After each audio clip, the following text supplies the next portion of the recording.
The Light That Leads to Life by Karisa Moore. I pray that from His glorious, unlimited resources, He will empower you with inner strength through His Spirit. Then Christ will make His home in your hearts as you trust in Him. Your roots will grow down into God's love and keep you strong through His Spirit. And may you have the power to understand, as all God's people should, how wide, how long, how high, and how deep His love is. Ephesians chapter 3, verses 16 to 18.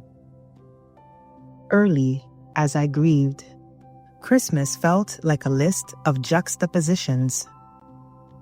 I celebrated the birth of Jesus, but my child was gone. We connected with family members, but there was always one missing. We opened gifts, but felt guilty for moving on without Jonathan. Grief was front and center. Yet I knew beyond the shadow of a doubt that God would make a way. What I see as I grieve with hope: lives encouraged, God's presence with us. Laughter is good medicine.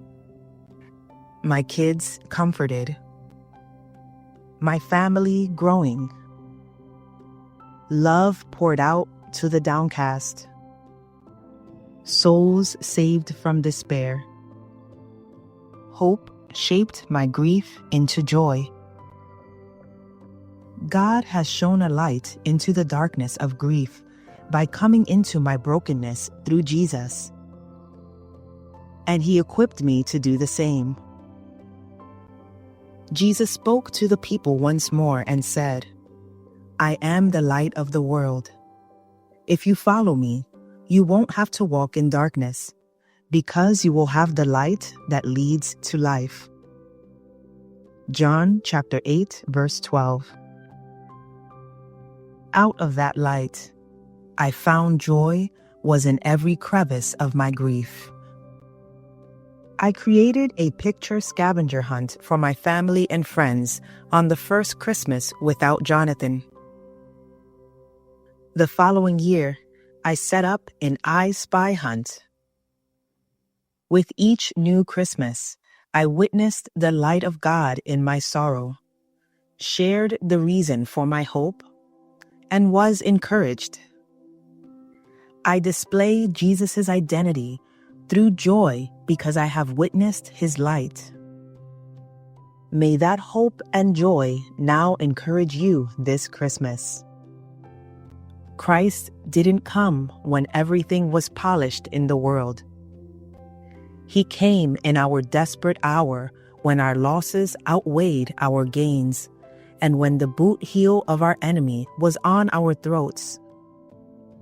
Israel was crying out for a Savior, and as God in flesh took His first cry of humanity, He transformed our grief into worship. Hope was born to the wise and the lowly, shepherds and kings, women and children, and the poor, sick, and needy. He was born in grief and raised us to a new life in His love.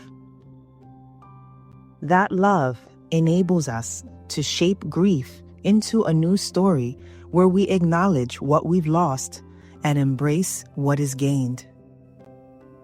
I'm not suggesting a forced, fake happiness, but a love that bubbles up in your pain, not despite it. Open the gift of God's presence with us and allow His light to shine on what you cherish most on this earth. Loosen your grip on what isn't and open your hands to the gift of what is and will be. What hope do you see this Christmas?